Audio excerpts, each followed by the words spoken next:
sustancias para estimular a las demás.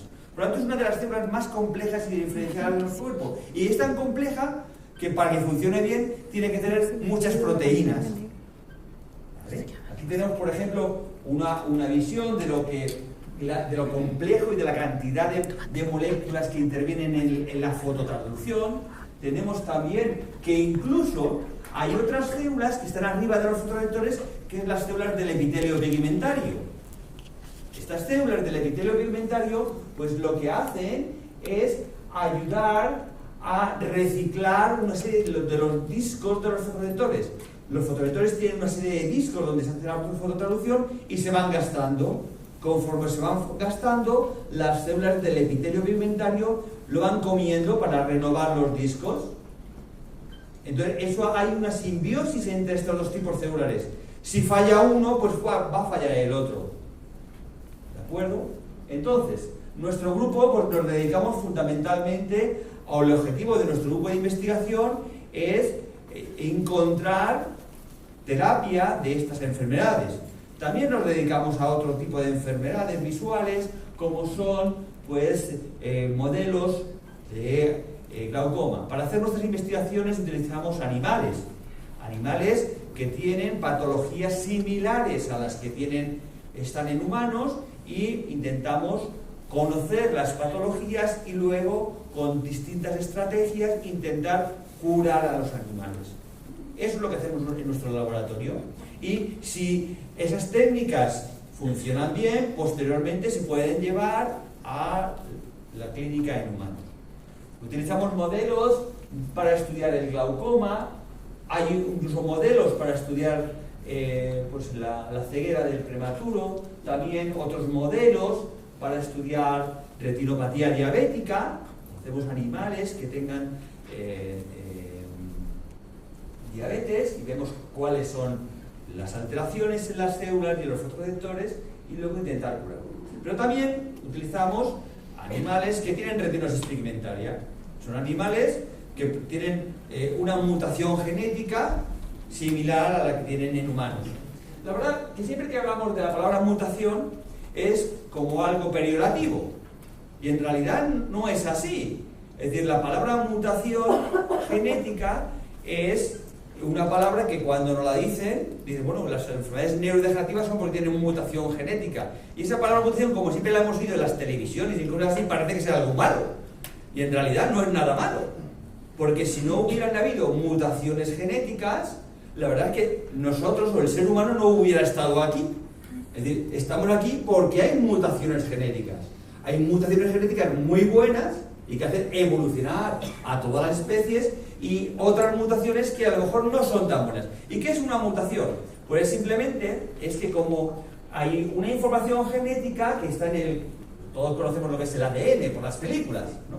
Entonces, ese ADN tiene una información para fabricar una proteína. Y hemos dicho que en los fotorreceptores hay muchas proteínas. Entonces, cualquier fallo puede alterar la función del fotorreceptor. ¿Vale? Entonces, ¿qué ocurre cuando hay mutaciones en un fotorreceptor, en un cono o en un bastón? Pues lo que ocurre es que esa mutación puede afectar a que la fototransducción pues no funcione bien. O puede ser que los discos, o que haya alguna proteína en el fotorreceptor que se pliegue mal, o que los discos donde se produce la fototransducción, en vez de estar perfectamente paralelos unos con otros, estén mal dispuestos. O puede ser que haya alteraciones en el epitelio pigmentario, esas celulitas que iban comiéndose las partes de arriba del fotorreceptor. O puede ser que haya un momento de un estrés oxidativo, que hemos dicho que los fotorreceptores consumen mucho oxígeno y puede haber un estrés oxidativo, que llamamos. O puede ser que haya diversas alteraciones en las mitocondrias, factores de activación, etcétera, etcétera, etcétera. ¿Y todo esto qué lleva? Pues lleva a una sencilla razón de que cuando una célula funciona mal en nuestro cuerpo, y eso no es del fotorreceptor, sino de cualquier célula, pues ellas mismas deciden autosuicidarse. Como funciono mal, me tengo que morir. Y es esa palabra que utilizamos los científicos para describir eso se llama apoptosis, que es una palabra rara, pero lo que significa es que cuando una célula no funciona, ella misma activa una serie de vías para autosuicidarse, y eso es apoptosis. Lo digo porque luego utilizaremos esa palabra, ¿vale? Bien, entonces, llegado a este punto, un fotorreceptor puede morir y degenerar, y entonces cuando vamos perdiendo poco a poco visión, vamos perdiendo visión porque los fotorreceptores van muriendo por apoptosis. ¿Qué le pasa al resto de las células de la retina? Pues que también, cuando los fotorreceptores se mueren, el resto de las células de la retina también van poco a poco degenerando. Vamos a ver ahora aquí bueno, los que puedan ver, una película de cómo degenera un animal de laboratorio, uno de nuestros animales, desde que nace, que le pasa a la retina desde que nace hasta que tiene 9 meses. ¿Vale? Vamos a ver, en principio, tenemos... ¿Cómo pongo el zoom? Aquí vemos en rojo, en la parte de arriba, están los fotorreceptores, y luego abajo hay unas células bipolares, y vamos a ver cómo poco a poco va degenerando. Esto es cuando nace, aquí ya tiene 3 meses, aquí 4 meses, y aquí ya no quedan fotorreceptores.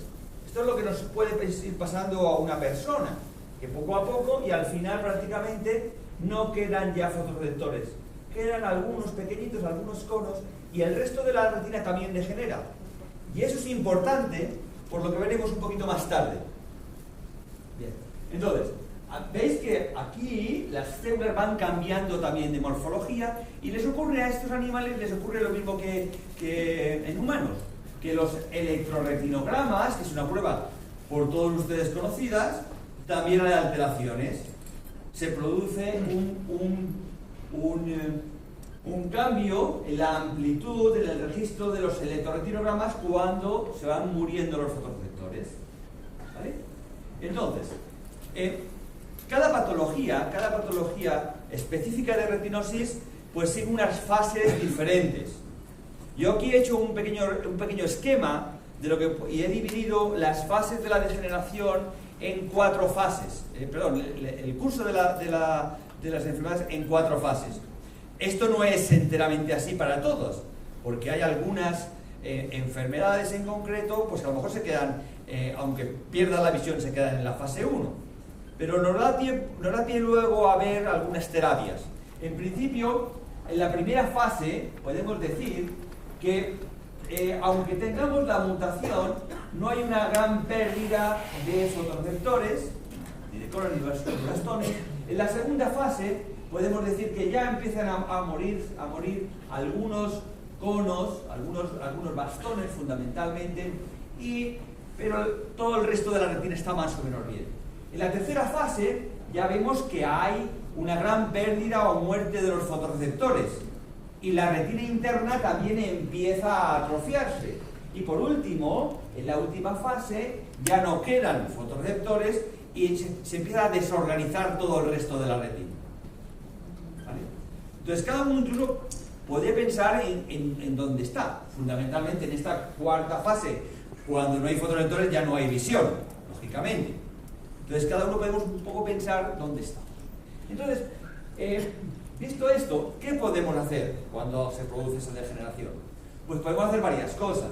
Podemos ralentizar la degeneración, que sea muchísimo más lento. Si conseguimos mantener un resto visual durante toda la vida, pues podemos manejarnos bien. Podemos también curar la enfermedad. ¿Curar la enfermedad qué es? Reparar el daño que hay en el ADN. Había un problema con el ADN, lo podemos reparar. Eso es lo que llamamos más tarde terapia génica. Y eso sí que puede curar la célula. Bien. Luego, podemos añadir células sanas. Si se han perdido, se han muerto conos y bastones, podemos añadir, que es lo que se llaman los trasplantes de células para restablecer la visión. Luego, podemos utilizar la visión artificial, que bueno, ya hablaremos un poquito más tarde, y también podemos pensar y decir, bueno, voy a intentar no transmitir a las personas, a mis descendientes. Es otra posibilidad que podemos hacer. Bien, entonces, ¿cuáles son las principales? Vamos a hacer una clasificación ahora de cuáles son las principales terapias que se están investigando. Bien, podemos hablar utilizando una serie de factores. ¿Qué factores son estos? Pues son unos antioxidantes y vitaminas, vamos a hablar un poquito más tarde, unas sustancias que se llaman antiapoptóticos. ¿Qué son los antiapoptóticos? Hemos dicho que antes había unas sustancias que eran apoptóticas y se ponían por apoptosis. Entonces, antiapoptóticas que previenen que las células se suiciden. Hay otros que son, podemos inyectar una serie de sustancias, son sustancias neurotróficas. Y más tarde el doctor Gustavo Aguirre nos hablará de las células encapsuladas, que son unos factores neurotróficos que van a ayudar a mantener sanas las células. Bien, podemos hacer terapia génica, utilizando diversos o virus, o nuevas técnicas como es la autogenética, que hablaré un poquito más tarde, o distintas aproximaciones genéticas. También nos hablará el doctor Gustavo Aguirre de estas aproximaciones. Podemos hacer trasplantes, pues de fotorreceptores inmaduros, trasplantes de células madre, etcétera, etcétera. Que hablaremos más tarde. Y por último, podemos utilizar la visión artificial, que el doctor Claudio Zúñiga nos hablará un poquito más tarde de esa aproximación terapéutica. ¿Vale? Entonces voy a hacer algunas de las... vamos a ver algunas de las terapias que hacemos en nuestro laboratorio, pero antes de eso, vamos a ver en cada una de las fases, fase 1, fase 2, fase 3 o fase 4, qué terapias podemos utilizar. ¿De acuerdo? Entonces, en la primera fase donde no hay una muerte evidente, poco a poco hay mutación genética, pero bueno, en esta fase lo que podemos hacer es utilizar una serie de factores que hemos visto antes para mantener vivas y sanas las células. Y es importante que en esta fase podamos hacer terapia génica, porque todavía tenemos las células y podemos recuperar, y podemos cambiar, darle el gen bueno para que nos produzca la proteína sana. ¿Vale? Podemos en la segunda fase, donde ya hay una muerte, empiezan a morirse los fotorreceptores, pero todavía quedan, podemos siguiendo utilizar factores que estamos hablando antes y también terapia génica. Y como ya faltan algunas células, también sería posible añadir algunas nuevas porque se están muriendo. ¿Vale? Podemos utilizar trasplantes. Luego en la tercera fase ya seguimos utilizando factores, pero claro, terapia génica ya no la podemos ir utilizando. ¿Por qué? Porque ya no tenemos las células para cambiarle o modificar su ADN. Sí que podemos utilizar trasplantes y aquí ya podríamos utilizar la visión artificial. Y lógicamente la última fase, que ya no tienen fotorreceptores, ¿es interesante seguir utilizando factores para mantener la retina sana? Pues sí, como veremos más tarde. Y también, por supuesto, trasplantes. Ya no sabemos si van a funcionar y, por supuesto, una visión artificial. Es una visión general de cuáles son las alternativas y cuándo las podemos utilizar. Por lo tanto, no todas las terapias sirven en todas las fases. ¿Vale? Bien, entonces, vamos a hablar de algunas cosas, de algunos factores y algunos experimentos de nuestro laboratorio. Por ejemplo, factores que se pueden utilizar. Hay muchas sustancias que se han visto que en animales funcionan bien y ralentizan un poco la degeneración, como son sustancias antioxidantes, sustancias antiapoptóticas, vitaminas, distintos tipos de vitaminas, la vitamina E, vitamina A, vitamina C. Mi opinión personal es que este tipo de suplementos, este tipo de vitaminas, lo podemos conseguir con la dieta. Vamos todos a intentar tomar una dieta rica en frutas, en nueces y en algunos componentes que son muy ricos en vitamina E, en vitamina C, incluso en vitamina A, porque dar o tomar muchas vitaminas, sobre todo vitamina A, solamente se tiene que tomar bajo la supervisión de oftalmólogos. Por lo tanto, como las frutas, nueces, como vemos aquí, etcétera, etcétera, tienen una gran cantidad de estos componentes, vamos a utilizarlas y vamos a tomarlas. Esa es mi recomendación. Luego también tenemos sustancias antiapoptóticas y sustancias antioxidantes. Simplemente nosotros en el laboratorio hemos utilizado dos que están más o menos funcionando bien y simplemente os voy a comentarlas por encima. De estas hay muchos. Una es el TUDCA, que es una sal biliar, y otra es el safranal, que es una sustancia que se encuentra en el azafrán, que es antioxidante. ¿Y qué es lo que hacemos? Lo que hacemos es aportar estas sustancias a los animales, a una ratita que tenemos en el laboratorio. ¿Y qué observamos? Pues observamos que cuando tratamos a estas ratas con tanto el safranal como con el TUDCA, pues hay un enlentecimiento de la degeneración. Animales que han perdido a los 4 meses los electroretinogramas todavía responden en el electroretinograma bastante bien, tanto con el TUDCA como el safranal. Incluso, por ejemplo, aquí tenemos una fotografía donde a los 4 meses solamente quedan los animales sin tratar, tienen solamente una filita de fotorreceptores, y con el TUDCA y el safranal pues todavía quedan 5, 6, 7 filas de fotorreceptores. Y no solamente eso, sino que los que quedan como una morfología sana. Vemos que tienen las partes que veíamos antes del segmento externo, con los discos, etcétera, etcétera. Por lo tanto, y el número de filas es importante. Aquí vemos, en esta otra diapositiva, vemos cómo tiene este cono de un animal tratado con el segmento externo, su núcleo, su contacto sináptico, etcétera, etcétera. Luego nos está diciendo que estos componentes ayudan a retardar la degeneración. ¿Pero cuál es el problema? Eso es lo que pasa en animales. Hasta que se pruebe en humanos y pase una serie de fases de investigación, si es sano, qué dosis, etcétera, etcétera, van a pasar unos años.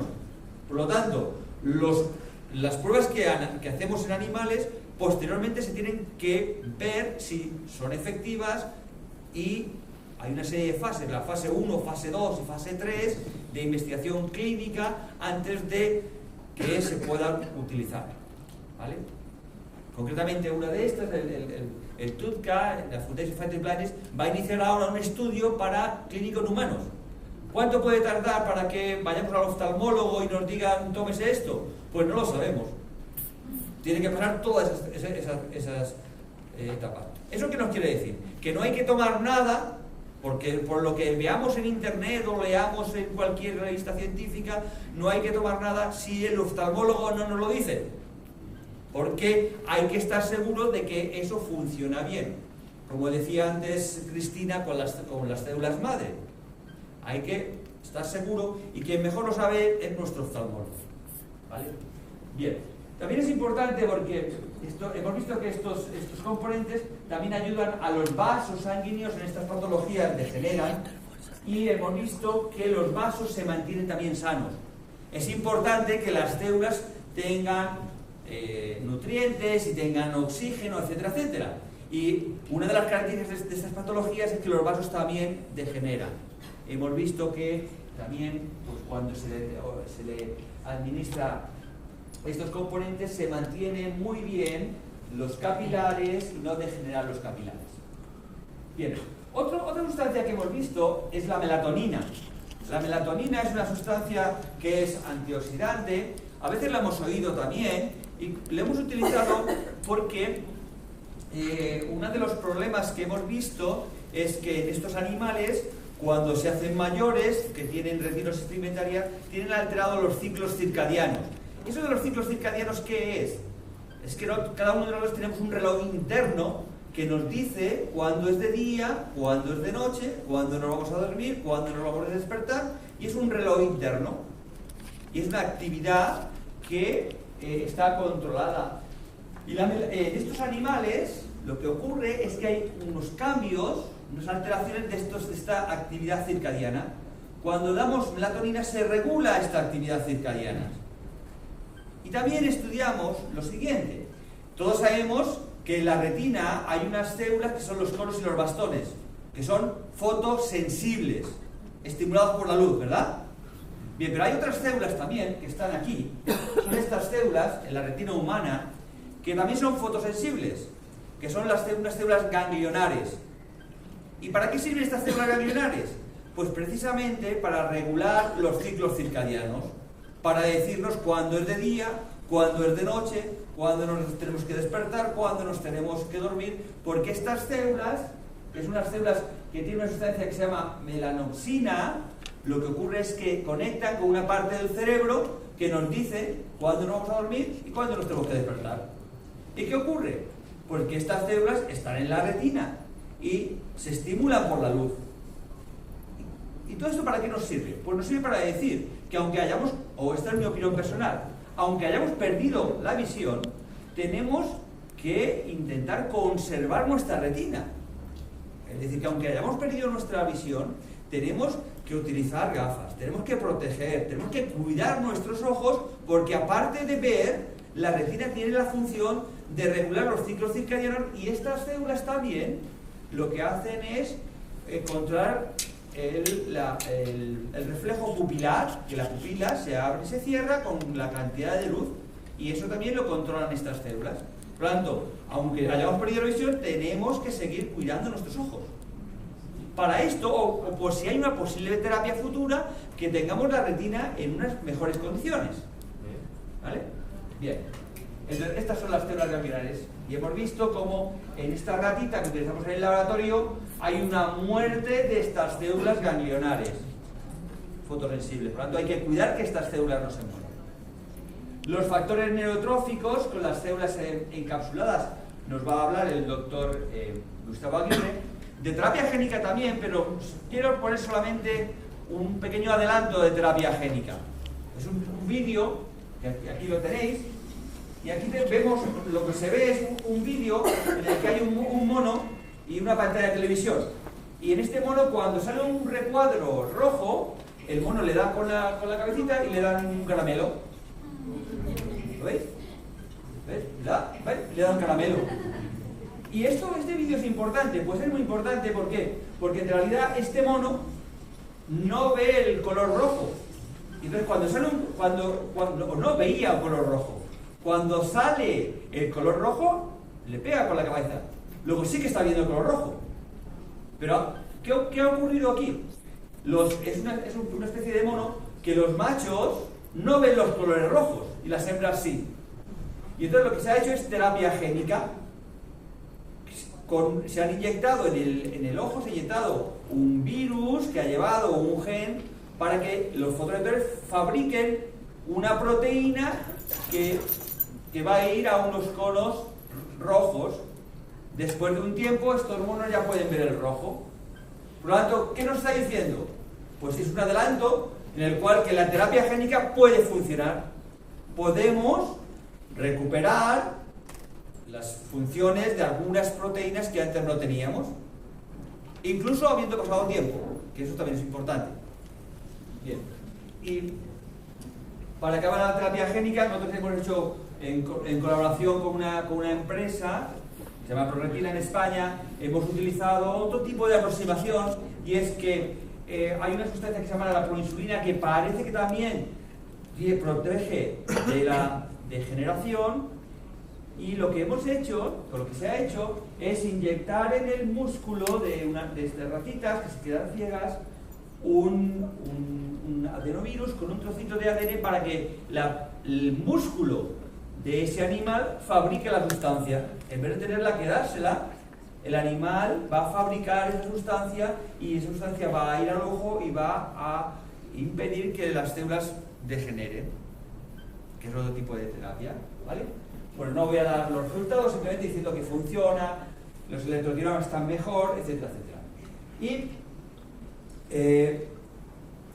otro tipo nuevo de experimentos que se están realizando es lo que se llama la optogenética, que es un nombre raro, pero la optogenética, ¿qué es?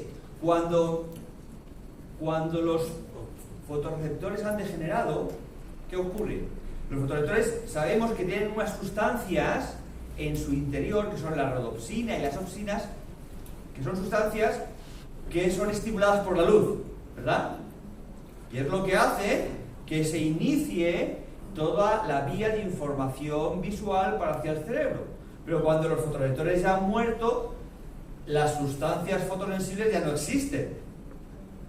Entonces, ¿qué es lo que se está haciendo actualmente? Hay algunos grupos que han pensado lo siguiente, y es, si los fotorreceptores ya han degenerado y ya no hay esas sustancias fotosensibles, voy a utilizar una técnica que es que hay unas algas que tienen en su interior una sustancia fotosensible. Y entonces lo que se está haciendo, y esto está en investigación en los últimos años, lo que está haciendo es intentar que otras células de la retina, las bipolares o las amacrinas o las ganglionares, respondan, puedan producir esa sustancia fotosensible y cuando se estimulen por la luz puedan transmitir el impulso al cerebro. ¿Vale? Esto son unas nuevas técnicas. ¿Y por qué comento esto? Pues comento esto porque hay muchos grupos a nivel internacional que están intentando cada vez ver otras posibilidades y ver la forma de curar la enfermedad. Es decir, que no estamos solos, hay muchísimos grupos a nivel internacional que cada vez se están intentando nuevas aproximaciones para curar la enfermedad. Que no nos creamos que estamos perdidos de la mano de Dios, sino simplemente hay mucha gente preocupada por estas patologías y cada vez se están innovando nuevas técnicas terapéuticas. Por eso estoy poniendo este ejemplo. ¿Vale? Bien, en cuanto a los trasplantes, y con esto acabo. Los trasplantes celulares, hace casi más de 20 años que se están realizando trasplantes celulares. La idea es muy sencilla. Si se mueren las células, voy a poner células sanas. Y esto hace 20 años, hace más de 20 años, pues Peter Gouras, que son investigadores, ya lo hicieron. Lo hicieron y ¿qué pasó? Pues hacían trasplantes, pero el problema estaba en que las nuevas células no hacían conexiones con las células que veíamos al principio, las bipolares, las amacrinas, etcétera, etcétera. Se quedaban allí, pero no hacían contacto. Por lo tanto, aunque ellas funcionaban, no transmitían el impulso. ¿Vale? Entonces, nosotros hemos realizado algunos experimentos con el doctor Raymond Land, haciendo trasplantes de células, son trasplantes de células del epitelio pigmentario. Hay otra ratita que se queda ciega porque las células del epitelio pigmentario no funcionan. Entonces, como no funcionan las células del epitelio pigmentario, los fotorreceptores se mueren. Entonces, lo que hicimos es trasplantes de células de Schwann y otras células del epitelio pigmentario, y lo que vimos es que efectivamente estas ratas que se trasplantaban mantenían las células, los fotorreceptores no se morían y los electrocardiogramas eran mucho mejores. ¿Bien? Y entonces, ¿es una forma de corregir? Sí, hay que mirar si está funcionando, hay que seguir trabajando y mirar si estas aproximaciones son correctas. Hay que investigar más. ¿Que funciona? Sí, pero hay que investigar mucho más. ¿Vale? Nosotros ahora estamos haciendo un proyecto con una empresa americana verificando si ese tipo de aproximaciones es correcta. ¿Y las células madre? ¿Las células madre pueden funcionar? Pues sí pueden funcionar, pero necesitamos investigar mucho más. Necesitamos investigar mucho más. ¿Por qué? Porque las células madre tienen la capacidad de transformarse en otros tipos celulares y concretamente en un fotorreceptor, en un cono o un bastón. Pero el problema que hay es que tenemos varias fuentes, podemos sacar células madre de muchos sitios, pero el problema está en que tenemos que conseguir una célula madre que llegue, la trasplantemos y sepa dónde conectarse, cómo conectarse, etcétera, etcétera. Tenemos que investigar mucho más para saber qué tipo es el correcto, qué nivel de diferenciación, porque si ponemos una célula totalmente adulta, un fotorreceptor adulto no se va a conectar. Si lo ponemos demasiado joven o una célula madre, pues tiene que saber cómo transformarse en un fotorreceptor inmaduro que se conecte bien. Y entonces ese tipo de investigación pues va a tardar algún tiempo para que veamos sus resultados. que haya estudios clínicos que se están haciendo, tanto en Estados Unidos, recientemente, por ejemplo, en Europa, en un hospital de Londres, se ha probado el utilizar células madre para el Stargardt y se va a iniciar un estudio clínico, pero poco a poco tenemos que ir investigando cada vez más, ¿no? Pero tenemos que ir, como ya es un poquito tarde, vamos a dejarlo aquí. Simplemente decir que la última parte de la visión artificial nos va a hablar Claudio Zúñiga y podemos tener alguna serie de conclusiones, pero vamos a pasar a la última fase, que son las recomendaciones. Con todo esto, ¿qué podemos hacer nosotros? ¿O qué pueden hacer ustedes? Pues como bien decía Cristina antes, pues evitar la exposición a la luz. Utilizar fundamentalmente gafas protectoras. Eso es muy importante para evitar la degeneración. Tenemos que pues, no fumar, hacer ejercicio, llevar una vida sana, porque las células, cuanto más sanas estén, mucho mejor. Comer bien, una dieta rica en antioxidantes. Tenemos que incluso conocer nuestra mutación. ¿Es importante conocer nuestra mutación? Pues sí. Como decía Cristina, si hay una terapia futura, cuanto más conozcamos de nuestra enfermedad, mucho mejor. Por eso tenemos que estudiar, tenemos que aprender a conocer lo que nos pasa. Y ahí he puesto una parte final muy pequeñita aquí, pero muy importante, y es ser feliz. Intentar ser feliz. Y bueno, ¿y eso para qué? ¿No? Pues eso para mí es muy importante, y no porque lo diga yo, sino que recientemente hay unos estudios que yo los creo, unos estudios de una italiana que es Enrica Stretoi, que lo que hizo es un experimento relativamente sencillo.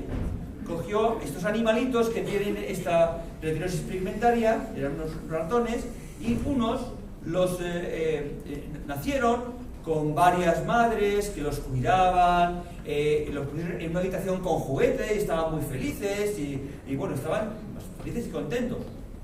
Y otros hermanos suyos estaban puestos en las jaulas normal que utilizamos en el laboratorio, jaulas pequeñas, todo el día aburrido allí, sin ninguna estimulación, sin ninguna calidad de vida. ¿Qué ocurrió? En el estudio, Enrique Stretoi vio que los animales que estaban en un ambiente más o menos feliz, con una actividad y con una relación entre unos animales con otros, con juguetes, etcétera, etcétera, la degeneración era mucho más lento y veían mucho más. ¿Vale? Y con esto, pues, más o menos nos indica que cuanto más feliz y cuanto más salgamos y nos relacionamos con los demás, pues a lo mejor de forma indirecta estamos ayudando a ¿qué? A generar esas sustancias neurotróficas que veíamos antes. Nuestro organismo es capaz de generarlo y a lo mejor nos estamos casi, y entre comillas, autocurándonos. ¿Vale? Eso también es una opinión mía, pero yo creo que es un consejo bastante importante. Bien, pues con esto, pues muchas gracias por la pregunta.